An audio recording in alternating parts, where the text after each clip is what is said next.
Indian officials say 13 civilians have mistakenly been killed during a military operation. It happened in the northeastern state of Nagaland.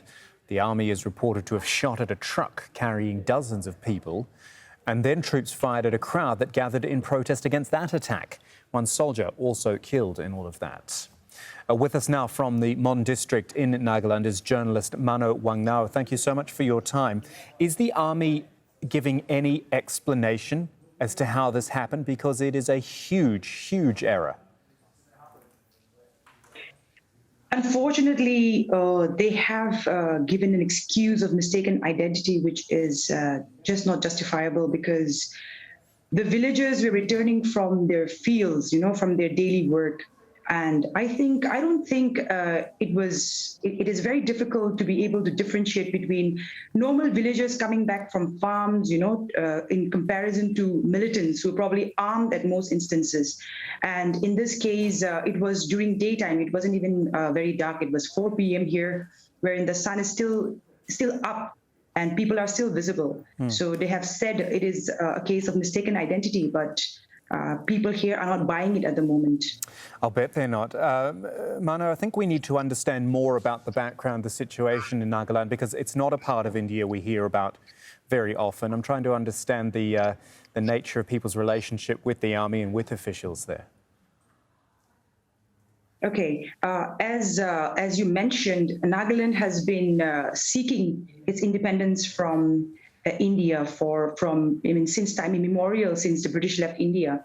And with years and years of suppression of the Naga movement, we have now come to a point after decades of struggle that it is probably safer to integrate with India, since we've been suppressed for a very long time. However, once in a while, we have incidences like this, which is the result of AFSPA. I don't know if many people are aware of it, but parts of India, like in the northeast, where we have militancy or we have this kind of uprisings, and Jammu and Kashmir have there is a certain special act called the AFSPA, that is the Armed Powers Special Forces Act, that has been there in states like this for the longest time, and this gives the security forces, the full.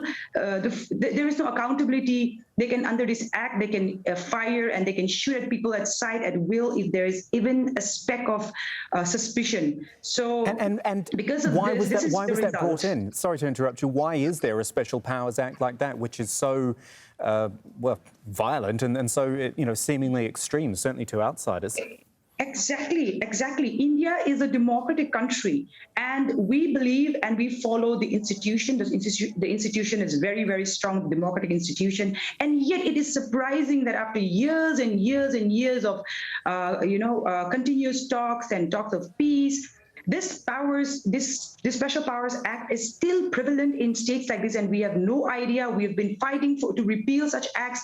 You must have heard about the Manipur women's, naked parade to protest against the killing of a young woman called Manorama.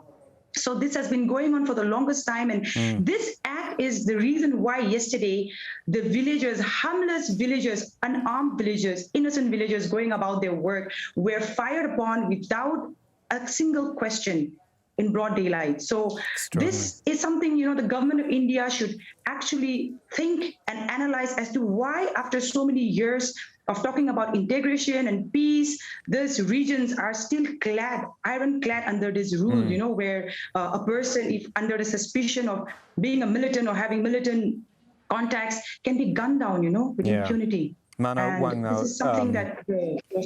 Look, we really appreciate your time and explaining to us the situation there in Nagaland. Thank you so much for your time. Okay.